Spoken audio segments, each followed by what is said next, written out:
E a gente convidou mais dois pretendentes ao Palácio do Planalto. Estão aqui com a gente o ex-deputado federal e ex-ministro que concorre pelo Democracia Cristã, Aldo Rebelo. Obrigado, Aldo, por estar conosco aqui essa noite.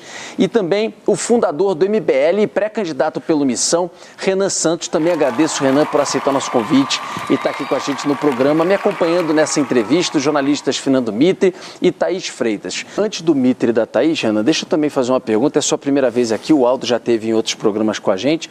Queria que você falasse quem é Renan Santos, se apresentasse também para o público que ainda não te conhece, mas também, de certa forma, que propostas também, 2, 3 prioritárias que colocaria à mesa. Bom, de fato, é minha primeira vez aqui. Queria agradecer a Band, agradecer todo o time presente, agradecer ao Aldo.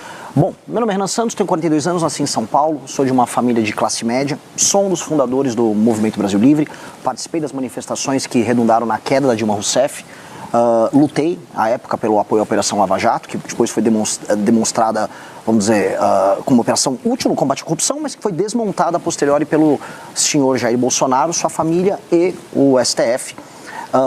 Com base na luta que nós tivemos, não só contra a corrupção, mas na luta por um Brasil mais livre, um Brasil em que trabalhar e produzir, em que andar na rua livre do crime organizado deveria ser uma premissa. Eu entendi que nós não deveríamos ser apenas um movimento, mas sermos também um partido político. Com base nisso, fundamos um partido Missão, o último e mais jovem partido, fundado agora no final do ano passado. E o que nós defendemos, né? Começando até com um diagnóstico, acho que é um problema de falta de imaginação no Brasil. O brasileiro, ele perdeu tanto a esperança em si próprio, que a gente sequer consegue se imaginar como o que nós deveríamos ser, que é uma das 5 maiores nações do mundo. O Brasil nasceu para ser uma das 5 maiores nações do mundo.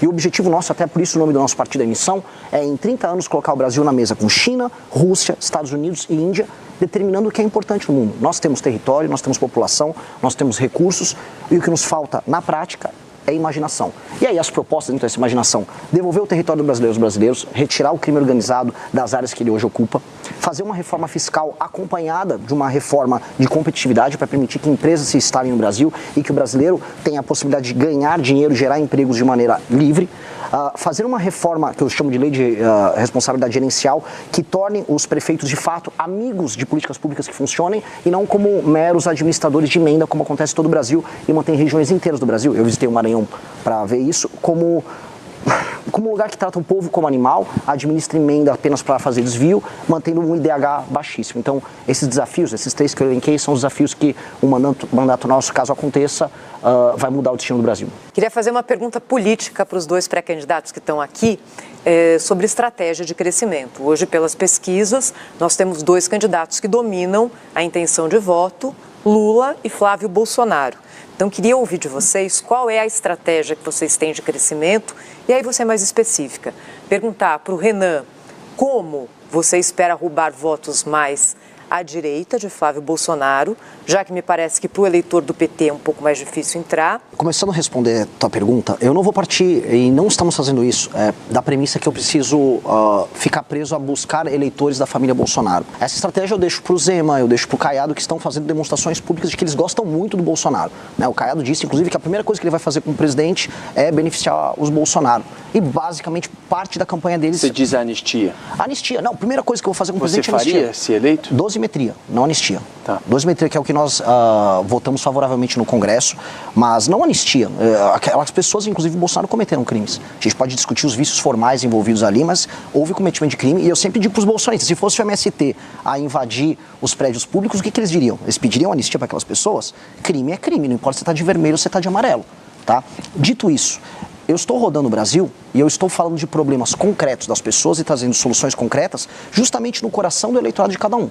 Eu fui tão bem recebido no Maranhão, que supostamente é estoque eleitoral do lulismo, quanto eu fui em Santa Catarina agora, que é estoque eleitoral do bolsonarismo. E tratei de problemas locais e cresci em ambos os lugares. Eu fui, de acordo com o Google Trends, a pessoa mais pesquisada no Maranhão na semana retrasada. Então, há uma resposta que nós podemos dar. Há um cansaço com a polarização e as pesquisas traem pra gente um recall. Ou seja, o top of mind, o nome que vem na cabeça das pessoas quando elas imaginam eleições, ainda é o sobrenome Bolsonaro, agora com Flávio, e o nome Lula, com o atual presidente da República. Mas os mais jovens, que já estão alheios a isso, eles estão procurando outras alternativas. Quando você coloca entre os mais jovens, eu estou com mais de 20%, de acordo com a pesquisa Atlas, e quando a gente separa os homens jovens, eu estou com mais de 30%. O partido que eu montei, o Partido Missão, ele tem 5,8% de predileção entre os brasileiros e quando eu puxo entre os mais jovens, chega a quase 30%. Qual é o recado disso? As pessoas que não estão, vamos dizer, presas num debate público que está há 6 anos só falando de Bolsonaro, Lula e STF, elas querem soluções para segurança pública, ausência de emprego, ausência de expectativas, falta total e completa de infraestrutura urbana. E essas pessoas não vão falar, qual o problema disso? O problema é o Lula. Não, o problema é o Bolsonaro. Então, quando eu estava no Maranhão, pegando estradas esburacadas e vendo as pessoas dividindo comida com urubu, como eu vi em Pinheiro, terra lá do Sarney, as pessoas não estavam ali, sabe, isso é culpa do Lula, do Bolsonaro. As pessoas, como é que você vai resolver o urubu que está do lado da minha casa? E ao tratar desses temas, aí sim, entra a questão de comunicação de maneira inteligente, a gente cresce. Então, o meu objetivo é fazer isso. Eu vou entrar no coração do bolsonarista e no coração do lulista falando de problemas concretos para eles. É preciso que haja um combate organizado e integrado contra o crime organizado, que está mais do que integrado, organizado, etc. As forças legais não estão fragmentadas, tem aí um projeto aí que não uniu o país, não uniu as lideranças políticas e muito menos os governos. E sem essa integração, esse combate não terá resultado positivo. Como é que você vê a dificuldade política, pergunto para os dois, para juntar as forças todas do país, os governadores e a União? É evidente que alguém tem que coordenar isso, tem que ser a União, né? O governo federal deve coordenar o grande combate ao crime organizado no Brasil, com o apoio dos estados. Eu estou falando da estrutura que o país tem. Sem essa estrutura na sua plenitude, vai ser difícil ganhar essa guerra. Eu queria perguntar como é que você vê as questões políticas impedindo a união das forças contra o crime organizado. Um pouco do que o Mitri falou, dessa integração também entre as forças. Eu acho isso e às vezes falta de vontade até política entre esses entes, né? Mas esse é o problema principal. A real é que as forças de segurança nos estados, elas sabem o que fazer. Eu tive no Ceará, e nós temos cidades inteiras tomadas pelo crime organizado. Não há, eu repito aqui, já até fui processado 2 vezes pelo governador do Ceará. Não há vontade política em resolver isso. Não há vontade nenhuma. E eu suspeito, e posso tomar um terceiro processo, que o governo do Ceará é especialmente leniente com o avanço do Comando Vermelho. Há governadores que não têm vontade política em resolver isso. Na Bahia está acontecendo a mesma coisa com o Jerônimo.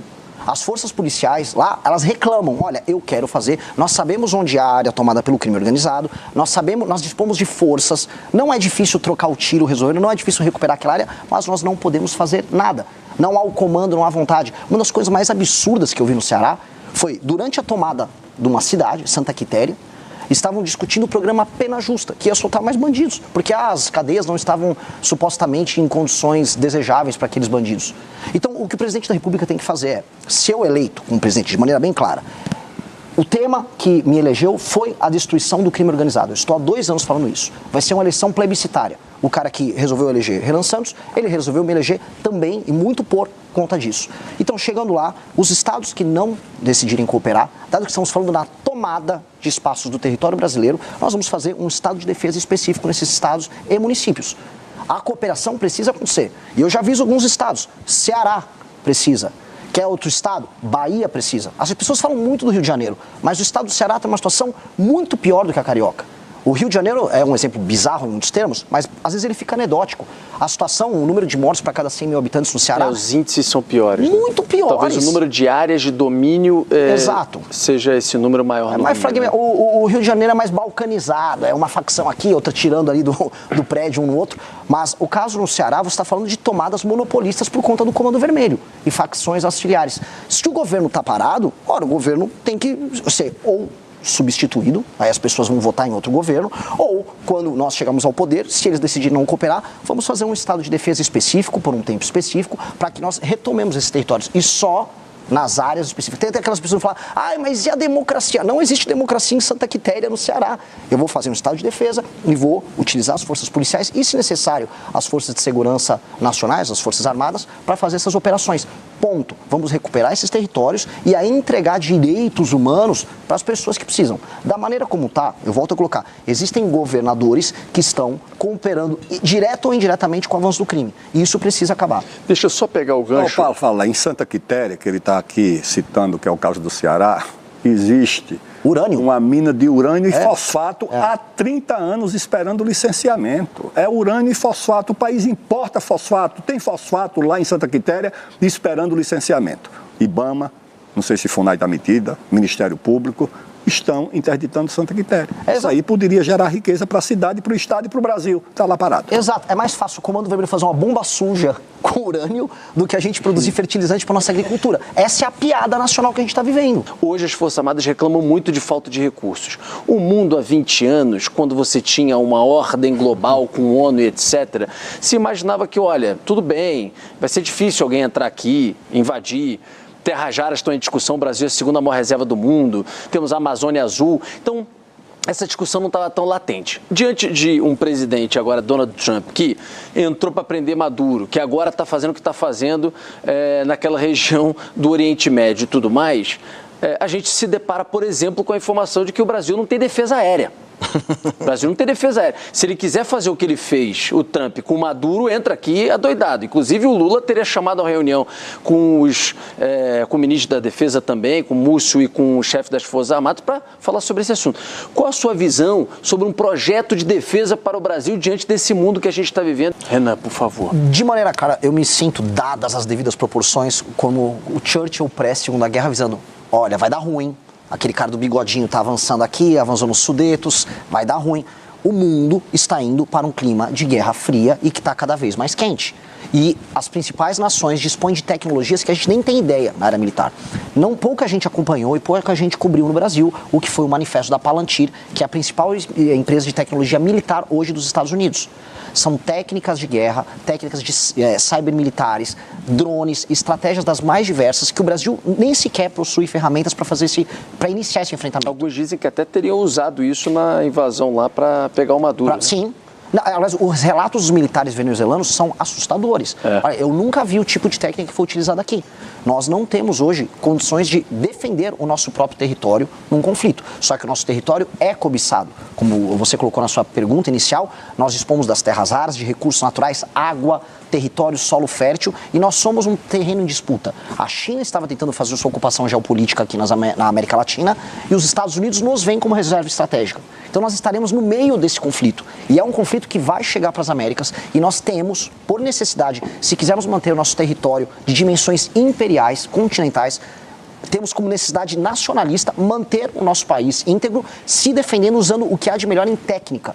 E nós temos uma oportunidade que, assim, foi nos dada por Deus, que foram as terras raras. Boa parte dos equipamentos militares de última geração, a indústria de semicondutores, os drones, esses equipamentos necessitam das terras raras. E nós estamos discutindo agora para quem a gente vai vender a terra rara.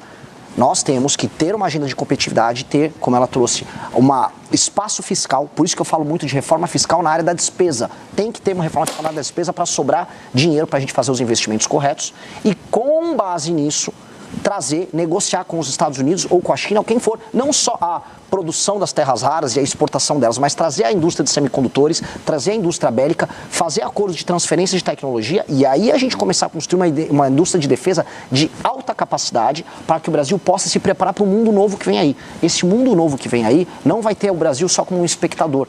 A nossa estratégia de sobrevivência nesse mundo é diferente. O pacto, como você colocou, pacto pós-Segunda Guerra Mundial, o multilateralismo, os organismos internacionais, tudo isso estão sendo relativizados. A gente está vendo isso na Ucrânia, viu na Venezuela, vai ver provavelmente em Taiwan. E nós temos que agora estar pronto para esse mundo. Esse mundo é um mundo que pode ser muito cruel com o Brasil. Renan, eu preciso chamar aqui o nosso intervalo, mas só para complementar uma questão, a Thaís perguntou sobre como também subsidiar isso, né? Esse aumento de investimento em defesa. O senhor acha que às vezes, por exemplo, a exploração que ainda não aconteceu, regulamentar e explorar mais terras raras, você pode pegar uma parte desse dinheiro e direcionar para investimento em defesa? De onde você acha que pode vir esse recurso, que realmente não é pouco, para o investimento nessa área? Eu vou mais longe do que isso. Não é apenas, por exemplo, pegar um pedaço dos royalties e direcionar para a área de defesa. Eu estou falando de montar uma cadeia de indústria bélica no Brasil com transferência de tecnologia. O Brasil é o segundo lugar no mundo com mais reservas de terras raras. Portanto, usemos isso como barganha.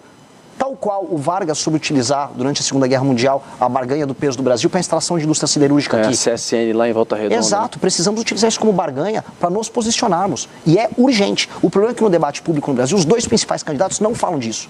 Um só fala em soltar o pai e outro fala em pé de meia. Enquanto isso, daqui 30 anos, talvez não tenha país para soltar ninguém nem para botar pé de meia. O Brasil hoje está discutindo aí algumas matérias, já estão fazendo parte do dia a dia do Congresso, né?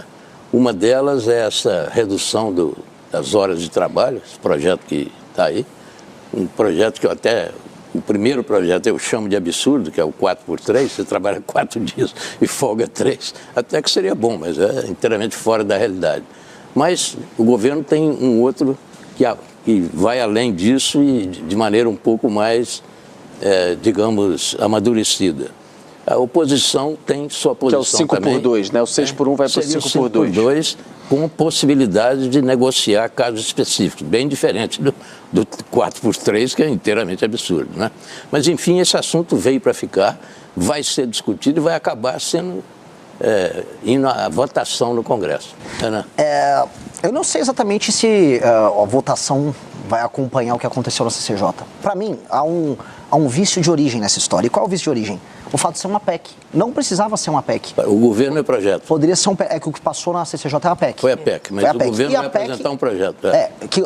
Como a PEC está andando, o showzinho está rodando na PEC. E me parece que há uma vontade dos parlamentares à esquerda em se promoverem discutindo isso, e os parlamentares de direita em não gerar rejeição.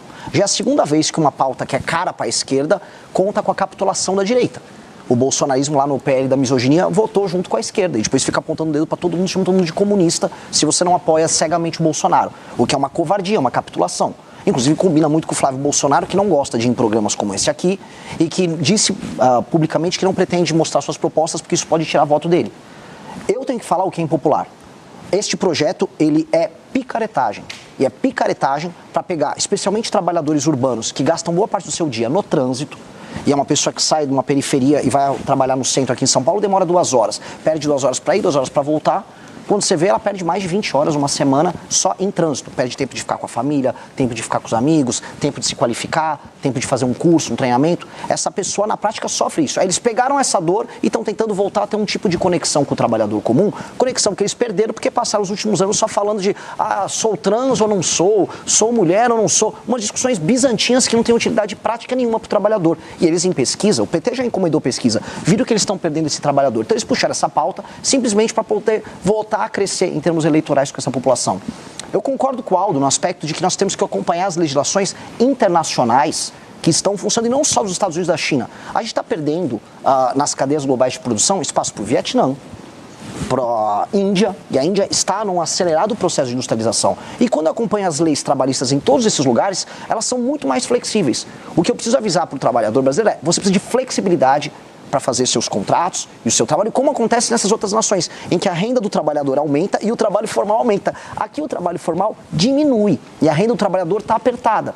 E aí me soa, e isso que eu vi em alguns estados do Nordeste, que parece que o governo quer mais que a pessoa caia na informalidade e depois receba uma bolsa ali e fique dependente do Estado. Eu não acredito nisso. Eu defendo o trabalho formal e regimes, do ponto de vista da relação trabalhador-empresa, regimes mais flexíveis. Contratar uma pessoa, demitir uma pessoa, não tem que ser esse drama todo, como não é nas nações desenvolvidas em desenvolvimento. Mas no Brasil é sempre esse drama. E aí sempre quando você tem um drama, aparece um populista no meio, tentando tirar voto em cima do sofrimento das pessoas. Não acredito, e diferente da direita bolsonarista, nós vamos nos opor publicamente ao projeto. Deixa eu colocar um outro assunto aqui na roda, que está todo dia no noticiário. Aliás, a gente brinca, né? Eu participo do Jornal Gente, na Rádio Bandeirantes, na Band News TV, que há alguns anos não houve edição do jornal em que a sigla STF não tenha sido pronunciada. Mas se eu olhar para trás, há 20, 30 anos, o que se falava do Supremo? Nada, nada. Ninguém sabia, às vezes, nem falar do ministro, isso, né? Nada. Quem compõe, quem gosta do azul, do amarelo. Hoje a gente sabe tudo. Queria ouvir, então, os dois pré-candidatos aqui no Canal Livre sobre isso. Papel do Supremo, se vocês acham que há hoje algum tipo de disfunção no equilíbrio entre os 3 poderes e, caso vocês cheguem à presidência da República, o que é que está na mão do Poder Executivo para resolver um problema, se ele existir, no entender de vocês? Deixa eu começar com o Renan. Bom, a partir de 2012, quando a gente está discutindo embargos infringentes, ali a discussão sobre mensalão, a gente começa a ouvir falar do STF. E hoje, né, estamos em 2026, ano de Copa, a gente sabe os 11 do STF, mas não sabe os 11 que vão estar na seleção brasileira. E, na verdade, o Xandão e o Neymar são os objetos de polêmica nacional. Mas a real, o Supremo tem que voltar para sua caixinha. E a caixinha é uma caixinha que ele trata de temas abstratos ligados a discussões sobre constitucionalidade de temas nacionais, e não como última instância de processo. O Supremo brasileiro recebe coisa de 8 mil processos. A Suprema Corte Americana, 50. E eu nem concordo com o modelo da Suprema Corte Americana, que trabalha, às vezes, como, vamos dizer, última instância. Eu acho que o nosso modelo tem que ser de discussões que envolvam, olha, isso aqui é um direito fundamental, não, essa lei que passou, esse direito... É só isso. Atualmente é uma banca de negócios, atualmente é uma entidade que cruza todas as linhas possíveis, seja junto ao Legislativo, seja junto ao Poder Executivo. Atualmente é um instrumento autoritário dos seus pares e ele precisa ser combatido. Essa semana a gente viu um show de horrores do ministro Gilmar Mendes. E olha, ele é reputado como o ministro mais inteligente ali, estudou na Alemanha, fala alemão. É o decano. Tá passando vergonha. Agora deu um presente para o Romeu Zema, adversário de vocês. O Zema fez um videozinho lá de IA e ele pirou com o vídeo. Isso é uma insanidade. O que ele fez com o senador Alessandro Vieira, isso não é normal. Mesma coisa com o Alexandre de Moraes. E aí quando pegam as coisas indecorosas, as participações no escândalo do Banco Master, eles ficam fingindo de louco. O Alexandre de Moraes, mentira, aquele contrato com a minha esposa não existiu. Como não existiu? Aí depois o COAF pega, não, teve 80 milhões ali que foram depositados. Ah, então existiu. Ah, não, eu nunca vi ele. Aí depois pegaram, não, ele teve em Trancoso. Perigosíssimo estar em Trancoso com um Vorcaro numa festa, né? Mas ele teve em Trancoso. O que tem que acontecer com essas pessoas? Primeiro, tem que chegar um presidente da República que não tenha rabo preso, como foi o caso do Bolsonaro e como é o caso do Lula, e chegar lá e endereçar o tema do impeachment de ministros do STF e uma reforma que acabe com as decisões monocráticas, como acontece no Brasil. 83% das matérias que chegam lá são resolvidas com decisões monocráticas. Estabelecer um prazo máximo para os pedidos de vista que acontecem ali. Proibir de maneira perentória. Esse prazo já tem, são 80 dias agora. Mas assim, Demorou. O problema é que não são cumpridos e quem deveria fiscalizar eles não fiscaliza, que são eles próprios, que é essas loucuras que acontecem. Outra coisa, os escritórios de advocacia ligados a parentes. Outra coisa, o tal do foro Código privilegiado. de conduta. O código, é que é uma discussão que está rolando ali. Eu acho essencial o código de conduta e isso inclui também a impossibilidade de escritórios de advocacia ligados a familiares. O outro ponto que eu acho que também é importante, ela não ser a corte que cuida do tal foro privilegiado. Hoje, sejamos honestos, deputados e senadores não falam sobre o assunto e não vão tocar impeachment de ministro do STF, como aliás o Flávio Bolsonaro não vai tocar, porque ele tem rabo preso com o Gilmar Mendes e com o Dias Toffoli, deve favor para eles. Porque está todo mundo na mão dos caras. Precisamos criar uma corte específica que vai cuidar especificamente desses casos. E ainda tem um outro tema, que é caro também para o ministro Aldo, que é o caso das ONGs que fazem lobby junto, vamos falar os nomes, com Rede de Sustentabilidade, com o PSOL, que chegam lá e ficam brecando obras, parando projetos que passam. Vocês vão ver, podem aguardar, a tentativa de sabotagem ao licenciamento ambiental que a gente vai ver nos próximos meses. Vão tentar sabotar o licenciamento ambiental que vai botar um monte de obra para andar no Brasil, simplesmente porque sim. Porque tem uma agenda internacional financiada com ONGs tocadas e financiadas por nossos concorrentes internacionais que vão tentar usar o STF para sabotar o país. Não podemos deixar. Eu, como presidente da República, não deixarei. E nós temos que ter, vamos dizer, uma política que empodere agora o Executivo, porque as pessoas votam no presidente da República, e que recoloque o STF nas suas funções naturais. O Legislativo também, e aí peço para as pessoas votarem direito esse ano, né? Não tem que ter palhaços, tem que ter pessoas corajosas e probas para tocar esse assunto de maneira inteligente. Esse tema do STF é muito importante, não dá para a gente, infelizmente ele cobre muito espaço. Caso claro, eu estou falando muito, dia 5 de janeiro, algumas áreas do Brasil que estão sob comando do crime, eu vou colocar em estado de defesa. Eu tenho certeza absoluta que vai vir uma ação do PSOL, o PSOL vai botar uma ação e vai vir um ministro que vai dar uma decisão monocrática barrando.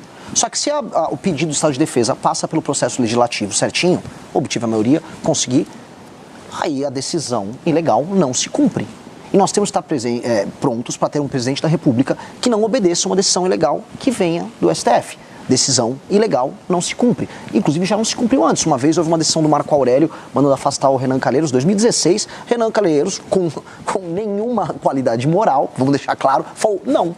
Rolou um impasse e derrubaram. Que eu acho que está na hora de fazer isso. O Bolsonaro ficava comprando, a gente comprou muitos conflitos do período do Bolsonaro, em que ele ficava gritando, não gosto do Xandão.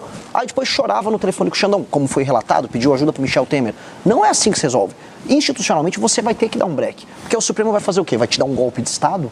Nós precisamos falar, se o processo legislativo foi tocado através dos seus agentes devidamente constituídos. E se o presidente, devidamente constituído, entrou, vamos dizer, no cumprimento das suas atribuições com um projeto, isso tem que ser respeitado pelo STF. Não é porque eles querem discutir direitos humanos em Harvard que isso vai ser derrubado. Isso tem que ficar claro. O próximo presidente da República vai ter que lidar com esse problema. E a gente não vai poder fugir desse assunto.